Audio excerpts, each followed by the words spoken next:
G'day there guys, my name's Marky, and welcome back to another episode of r/relationship advice. With that said, sit back, relax, chuck a prawn to the Barbie, let's get right into it.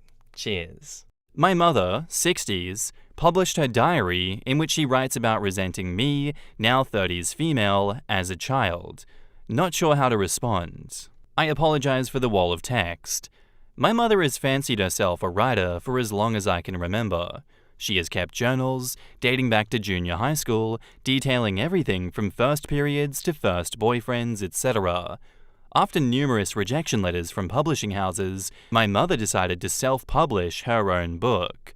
She's been asking for family and friends to review her book, and after several months of avoiding the situation, my sister bought it.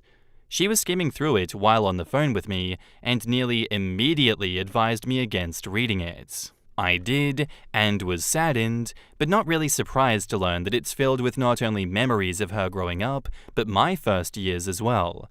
I'm portrayed as both the light of her life and the bane of her existence. I am extra work, I hound her with my large vocabulary, I whine, and I'm rude, and that gets in the way of her loving me, and so much more. Much to OP's chagrin, she checked the book. My mother has always been self-centered, and as a child, I endured a ton of emotional abuse from her. I left home early, and our relationship is still strained, even 20-something years later.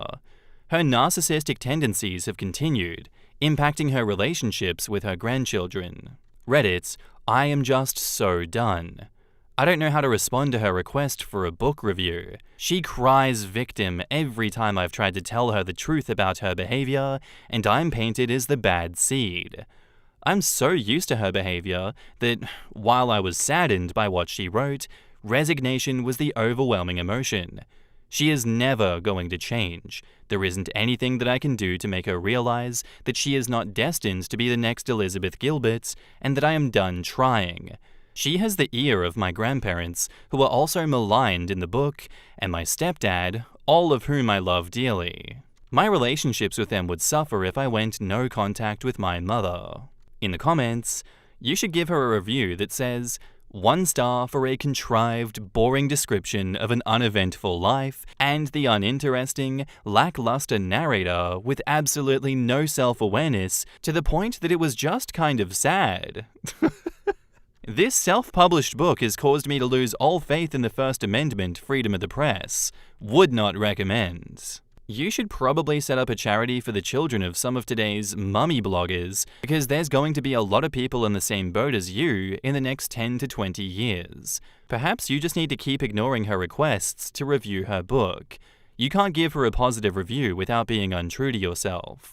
As you yourself say, she's never going to be the next Elizabeth Gilbert, and no one else is going to care about her book. So at least you have the comfort that very few people are ever going to read it, and I imagine that those who do will see both sides of the story, not just the one that your mom has written. Eventually, she'll realize that no one is going to care about her book, and she'll be on to the next thing. So perhaps you just try to keep your head down through the process. Seriously. Sometimes when I read those mummy blogs, I wonder if any of those mummies think about how their children will feel about it when they grow up. It must be so hurtful to read that your own mother resented you for existing. I vote for the grey rock tactic. Or if you have a grammar nerd friend, ask them to correct all of the spelling and grammar mistakes in the first chapter with a red pen and send it back with further comments. I guess I can only share what I would do in the same situation. Tell your mum to go F herself and initiate a full, lifelong no contact. I would also call my mother a coward for attempting to profit off of her misery instead of saying this to my face. You owe her nothing, but if you want some satisfaction, give her book a scathing 1-star review and tell your side of the story. This is what happened in my family when my uncle self-published a memoir of his early years that was 90% inaccurate and 100% inflammatory. My dad went full no contact, and the rest of the family followed suit in support. Sometimes I feel a bit sorry for my uncle, but on the other hand, screw him. Yeah, tough situation this one, huh, OP? You're left with, quite a few options here, but the easiest one in my opinion is just to let it fly under the radar and keep ignoring her with the grey rock tactic.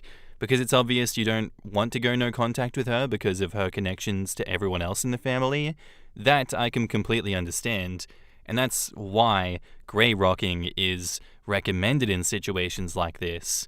But, depending on how she is and who she is as a person, she may just target you even further because she's not getting the attention she wants from you. So, there's a lot of things you can and can't do, you should or shouldn't do in situations like this. It'll be interesting to see what happens and the consequences of those choices. Me personally, I would just grey rock and go low contact, but without making it known to them that I'm going low contact. Kind of like ghosting without the full disappearance. And now, onto the update. So about a year ago, I wrote about Volume 1 using a throwaway, and now I can't remember the name or find the post. I'm sorry guys, this will be long, but forgive me, I'm devastated and rambling right now. So my mum is a writer. Last year, she self-published her book on Amazon, and basically, it's a collection of journal entries from childhood to present. Book 1 was kid years until I was 7 or 8. Book 1 detailed her abuse as a child, failed marriages, my birth, growing resentment over having to deal with husband and child. Lovely stuff. It was heartbreaking to read my mother's detailed descriptions of things she would do when she was upset, like withhold attention, affection, snap at me, yell, hide. I was never good enough for my mother, and her journal entries explained how she knew she was engaging in these hurtful behaviors, but did not stop. Unlike Volume 1, which was announced to high heaven, Mum, you're using a pseudonym. Why are you announcing this to the world? This book was published with very little fanfare. In it, I go from a shitty 8-year-old to a shitty 20-year-old. Details are skewed, distorted, twisted, and sometimes they're outright lies. It's not just me, my mother attacks everyone in my family. Her parents, her husband that she is still married to, everyone. It's shocking how much hate and vitriol this woman has, and I'm the main target. She is deeply unhappy with her life and has never been satisfied, so she lashes out in misery.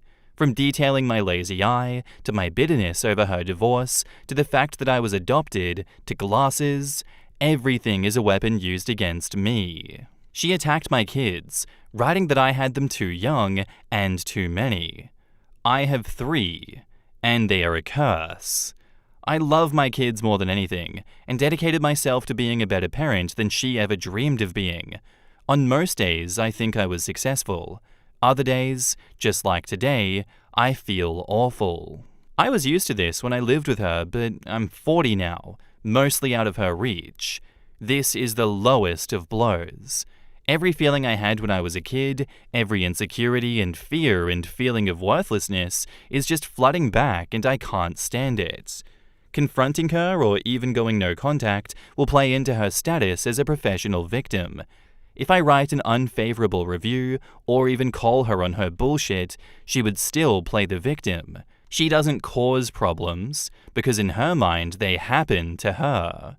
Help Reddit, please. In the comments, Starcrossed Forever says, "It doesn't sound like her presence in your life has any redeeming qualities. Go no contact and don't look back. It might fit into her narrative as a victim, but she's going to do that regardless. You are trying to model healthy relationships for your children. You will never be able to do that 100% until you remove your mother from your life. I'm so sorry this happened. I also suggest therapy because this has to be a mindfuck." I remember her original post, and I believe the consensus was that she should cut her mother off. But she hasn't followed that advice, and here she is coming back with the exact same problem again. She's looking for a magic wand to make her mother love her. As hard as it might be to swallow, that magic wand does not exist. OP needs to get into therapy and come to terms with the fact that she will never have a positive relationship with her mother, and that it would be best for her and her children to never speak to her again. OP says, "You're right. I think I've been chasing the idea that she can change. And with this latest volume, I realize it's impossible. I think it's time to go no contact. Thanks." Are you identified by name in this book? Does the book contain factually incorrect statements about you that could damage your reputation and/or cause you demonstrable financial harm? If so, that is libel. Major grounds for a lawsuit if you suffer provable damages, loss of job, loss of clients if you own a business, etc. OP says, she gave me a pseudonym as well.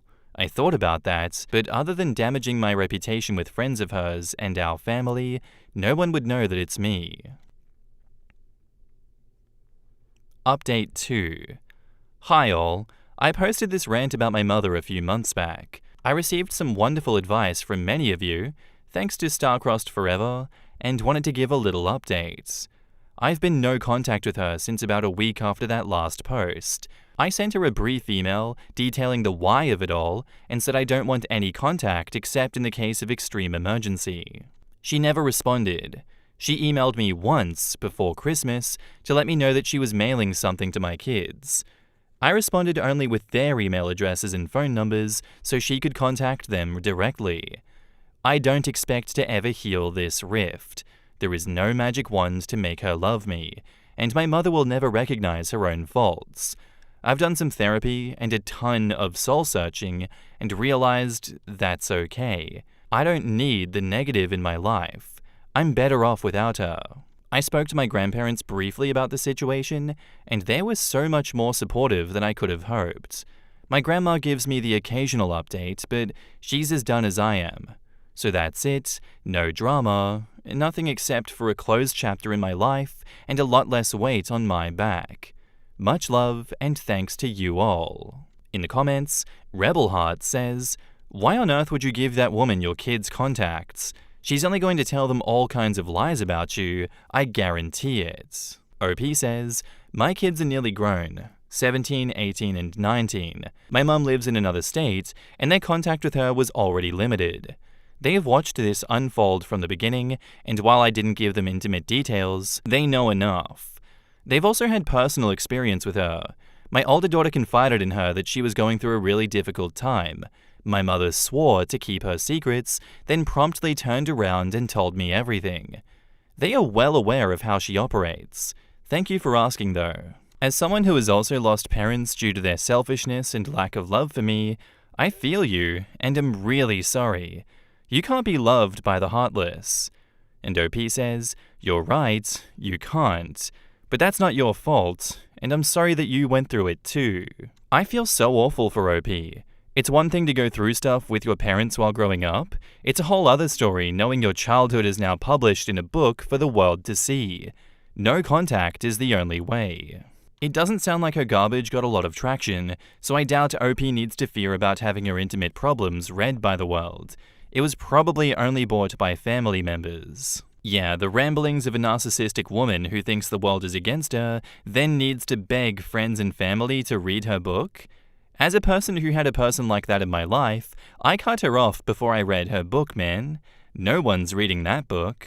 For those who didn't know who James Frey was, like me, he's an author that was caught exaggerating events in his memoir, among other things. The website stated that Frey was never incarcerated and that he had greatly exaggerated the circumstances of a key arrest detailed in the memoir, hitting a police officer with a car while high on crack, which led to a violent melee with multiple officers and an 87-day jail sentence.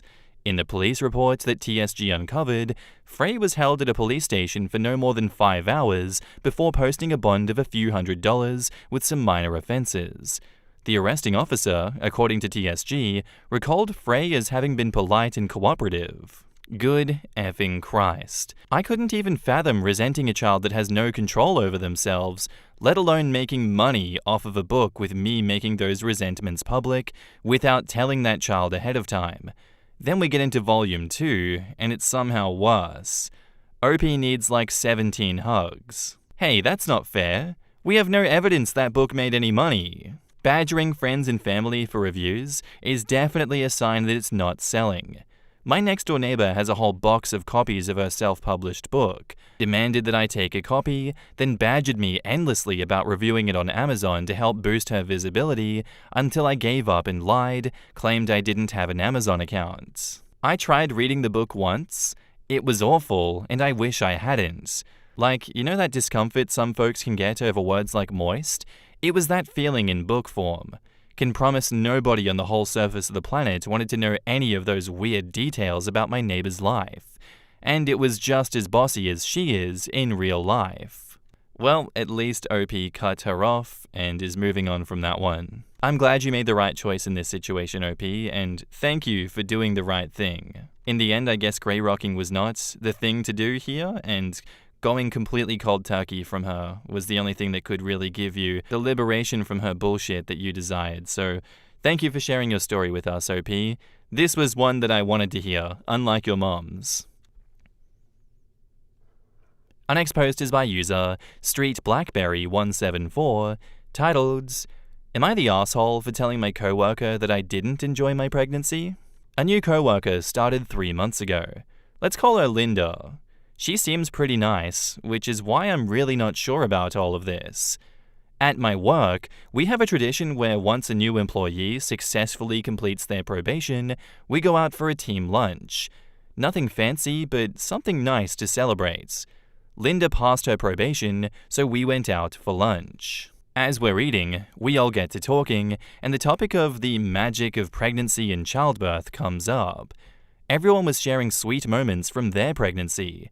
I enthusiastically joined in, but didn't share any of my own. I think Linda noticed because she specifically turned to me and said, "You had twins, didn't you? That must have been a wonderful experience." I smiled and said something along the lines of how I wished my pregnancy and birth had been as positive an experience as theirs had been. To be clear, it was not said sarcastically at all. The truth is, I hated every moment of being pregnant. I could write a long list of all the magical symptoms I had, but I'll just give you the highlights. Horrific, vivid nightmares, hyperemesis gravidarum, which is severe morning sickness, debilitating migraines, a metallic taste in my mouth, and then the birth. Honestly, I feel like anything that could go wrong, but not be life-threatening, did go wrong. Worst of all, due to some of the complications, I ended up being kept in hospital for a while, so I missed the first few days with my girls. It's safe to say that I hated every moment of being pregnant and every moment of labor. It was not a magical experience by any stretch of the imagination. I didn't say any of this to Linda, I just responded as I mentioned. After my reply, Linda started getting short with me. Later, I asked her privately what was going on, and she snapped at me and told me what I said was insensitive and undermined their experiences, and told me that I was an asshole for it. Since then, she's sort of cooled off and is less hostile, or at least less openly hostile, but last week she invited all the girls in the team to a ladies' night, everyone but me. Now, I don't mind so much, since ladies' nights are not really my thing, but the fact that she pointedly excluded me has made things awkward. I feel like I need to do something. I'm not really in the mood for drama. I have enough of that in my life right now. I don't need more. So I haven't confronted her about it yet. And as I said, she's otherwise a really nice person. Normally pretty friendly and easygoing, so I'm left wondering if I really was an asshole. Was what I said insensitive? Did it undermine their experience? Before I ask her about it, I could use some perspective because I honestly just don't know. Am I the asshole? In the comments, All7 and We Watch 'Em Fall says, "Good lord, so not the asshole. I would have wondered if she was pregnant with the way that she responded. I also had a very miserable pregnancy and a serious life-threatening event, heart failure." You could say that's a serious event, oh my god. So I can relate to these stories. You weren't being sarcastic, you weren't telling these women that they sucked for having positive experiences, you didn't call them liars. You just shared your experience. She has shown that she is very petty by excluding you from a ladies' night event. All of this would make me very cautious of working on any projects with her. Good luck. OP says, "It might be.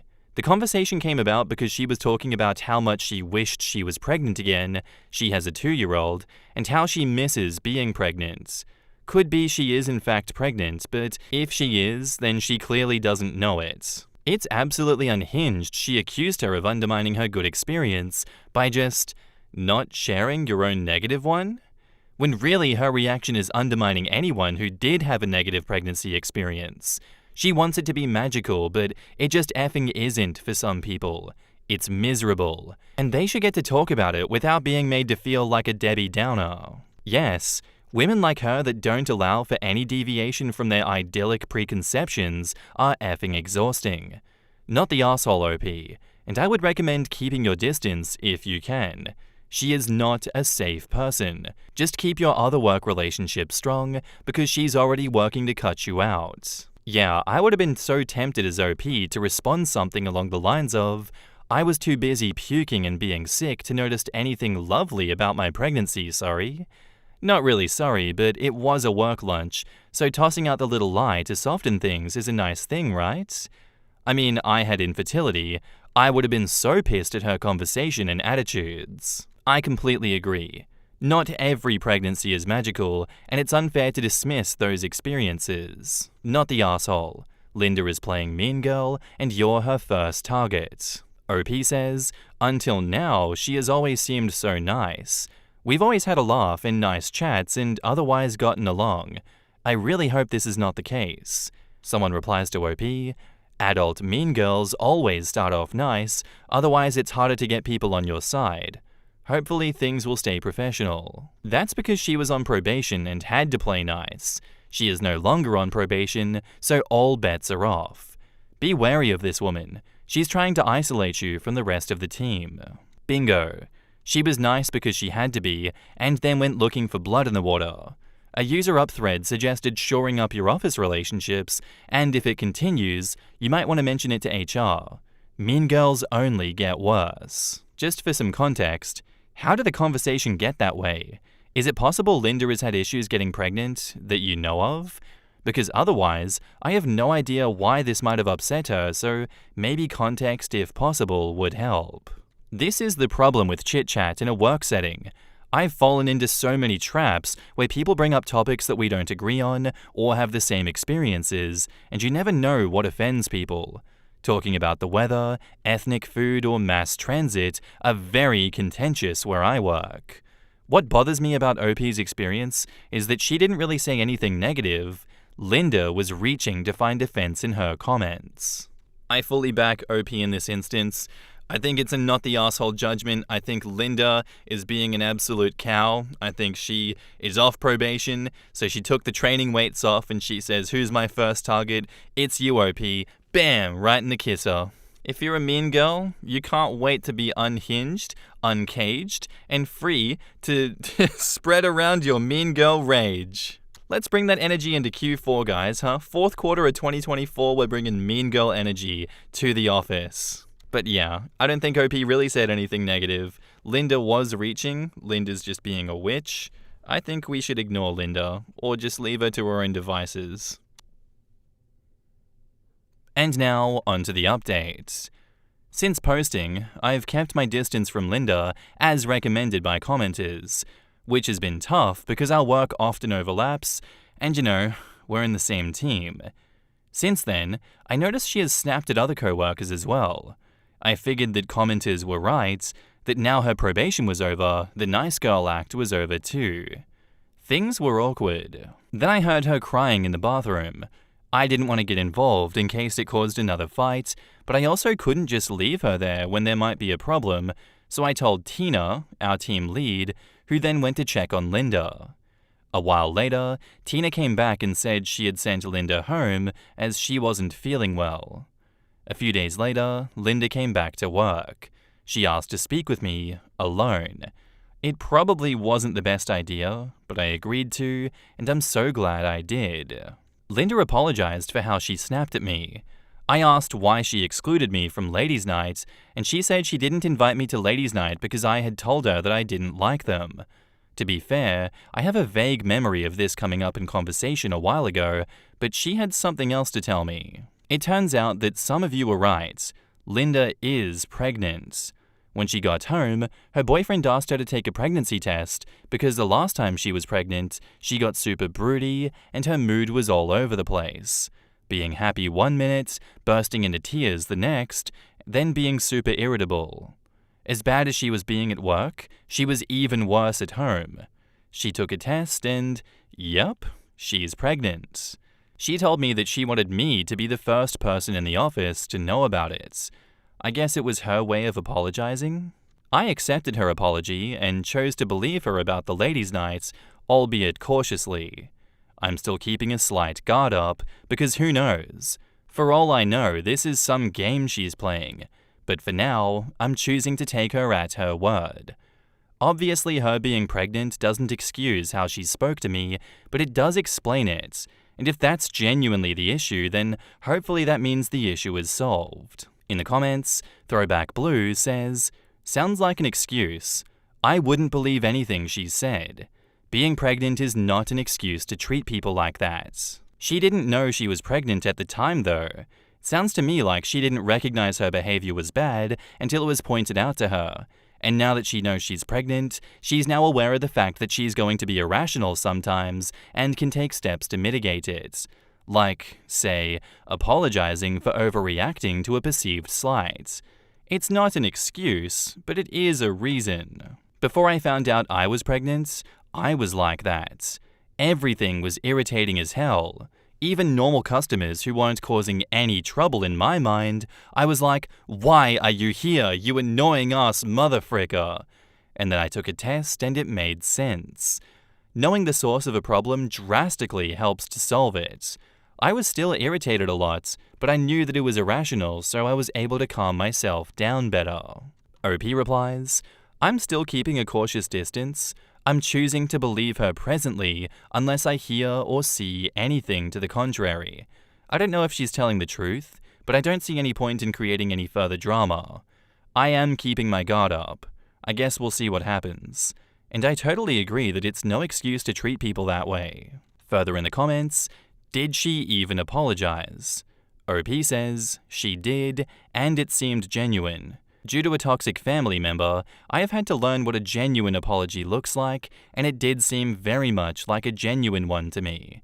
So I'm hopeful this is genuine, although I don't discount that she knows how to make an apology sound genuine, but she doesn't mean it.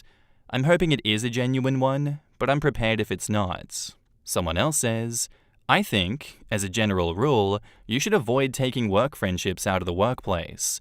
I know that sometimes you meet co-workers and you just click, but there are written and unwritten rules that govern work behavior. When you blur the lines, especially if drinking or indulging in decriminalized recreational drug use are involved, it's safer to hold back a bit unless you want your company to know all your business. Socializing with co-workers should be considered a work environment." OP replies, "To be honest, although I get along with my colleagues, we don't hang out or interact outside of work. Aside from if we happen to see one another out and about, we say hi. But we do sometimes have work gatherings like the team lunch, which was held during work hours, or every year we have a Christmas party, also during work hours. I don't think I've ever hung out with any of my colleagues outside of work." If Linda came to her unprompted to make the apology, which it sounds like she did, I'm more inclined to believe that at the very least, she did feel some genuine remorse, while also acknowledging that she could be way overstating the factor of her being pregnant to excuse some of her responsibility, which puts her head and shoulders above most other assholes we read about. So generally, unless I'm mistaken, the whole growing another human being inside your body thing is not all rainbows and sunshine, right? Women are just taught their pains matter less than the magical miracle of a new baby, and have learned to grin and bear it since a young child. Yes, I think it's very refreshing to have women publicly shared that birth and pregnancy is not necessarily all sunshine and rainbows, and that the experience can be wildly different. When women only ever hear about how great it can and should be, it can not only be very jarring for them to experience different, but it can make them feel wrong for feeling differently, or make them feel like they shouldn't express that. It shoves women into a box I don't appreciate. To be honest, my initial thought was that she might have struggled to get pregnant or struggled with miscarriages, and felt like OP didn't appreciate the miracle that is being able to successfully conceive. And that's where I'm going to end today's episode, guys. I do hope you enjoyed. If you did, let me know what you thought of it in the comments down below, and I'll see you in the next one. Bye!